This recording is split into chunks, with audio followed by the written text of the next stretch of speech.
from the east came, and with brutal frenzy heaped injustices upon us. Was it wild for us? When Europeans come into the western part of North America, what they see are these grasslands on a scale which many of them had never encountered before.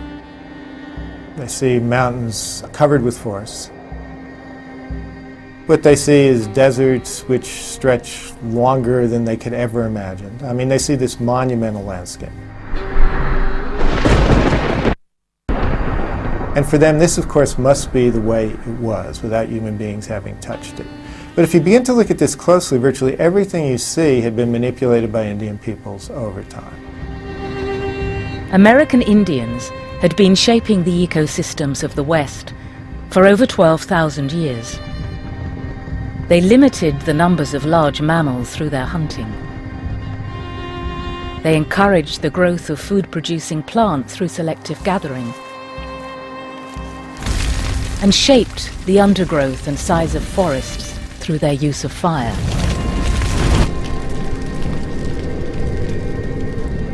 But Europeans were blind to all this. It was not a barren land, it was not an empty land, it was not a wilderness by the European standards. Nothing out here in the West was a wilderness until the Europeans actually made it a wilderness. By the mid-19th century, the tribes living in and using the area that would become Yellowstone National Park included the Crow, the Shoshone Sheep-Eaters, and the Blackfeet.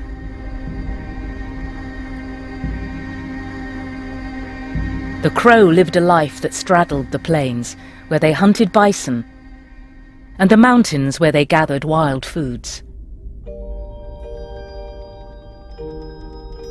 The end of the summer season was a good time for harvesting berries. During the spring and summer months, the Yellowstone was very popular because they were able to go up into the mountains without having to deal with 20-foot snowdrifts and harvest animals such as the mountain goat and the bighorn sheep. And they would take the hide because they were thinner, and they would use it for summer wear. Then into the fall, the animals were at their heaviest weight, and that was a very good time for them to go into the mountains, including the Yellowstone, to harvest elk and deer and moose, many of the great meats my ancestors ate.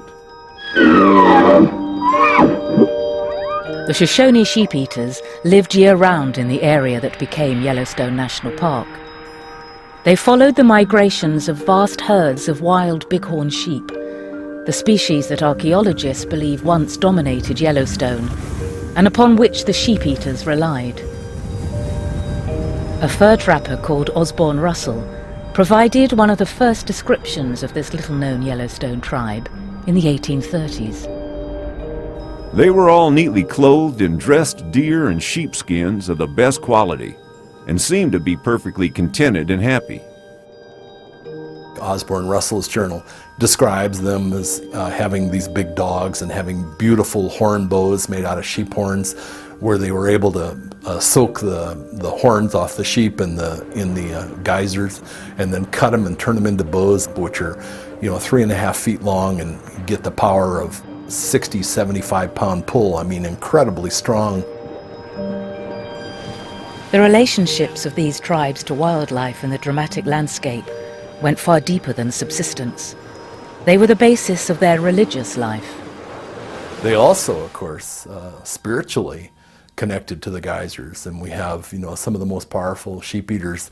The ones that had the most powerful medicine had what's called the water ghost medicine. The hot water was made hot by ghosts that lived in the water, and so if you could get the power of those ghosts, then you could become a very powerful person.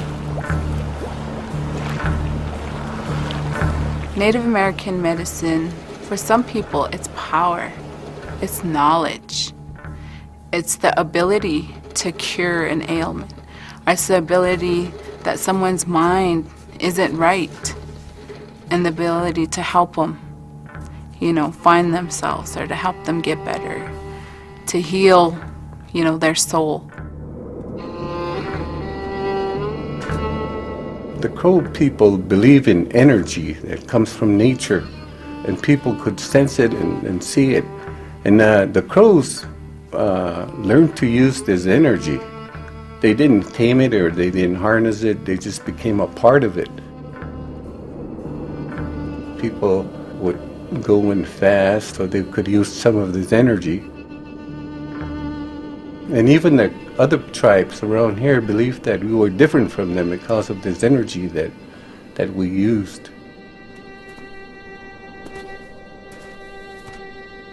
Moving freely across their extensive lands, following the wild plants and animal resources that each season offered, the hunter-gatherer Indians of Yellowstone were able to sustain themselves prior to white settlement. But by the late 1860s, a new threat was approaching over the horizon to the east, one that would result in the loss of their homelands and lead to the creation of the first national parks.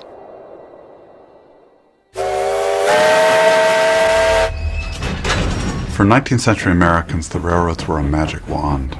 You build a railroad and the landscape through which they pass is utterly transformed, almost instantly transformed.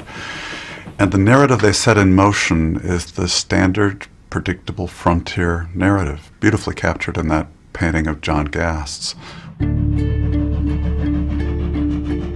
You see Lady Liberty standing for progress, hovering over a landscape with the railroad passing beneath her. And as the railroad moves west, the wild retreats, native peoples retreat, the bison herds retreat, and behind them come all the symbols of progress, the surveyor, the person laying out the boundaries of farms, the edges of cities, and behind them the factories and the great metropolises that drive this narrative of American progress.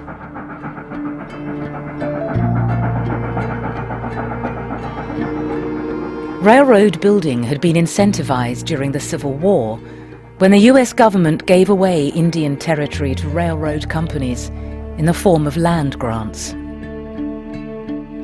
In my view, it was environmentally disastrous, economically disastrous, and socially disastrous. You begin building railroads often to a place where, in fact, there's very little need of them. There's no need of them. One man deeply implicated in this process was the financier Jay Cooke, who was heavily invested in the Northern Pacific Railroad. His railroad was planning a route across the Northern Plains and Rockies that would pass just north of Yellowstone. One of the things that occurs to Jay Cooke is the idea that what we need is destination points in the West. What we need an equivalent of European sublimes. He finds out about Yellowstone. And Jay Cooke sees Yellowstone as a destination point on the Northern Pacific. The problem for Jay Cooke was that in 1870, very few people knew about Yellowstone. But a government scientist called Dr. Ferdinand Hayden would change all that.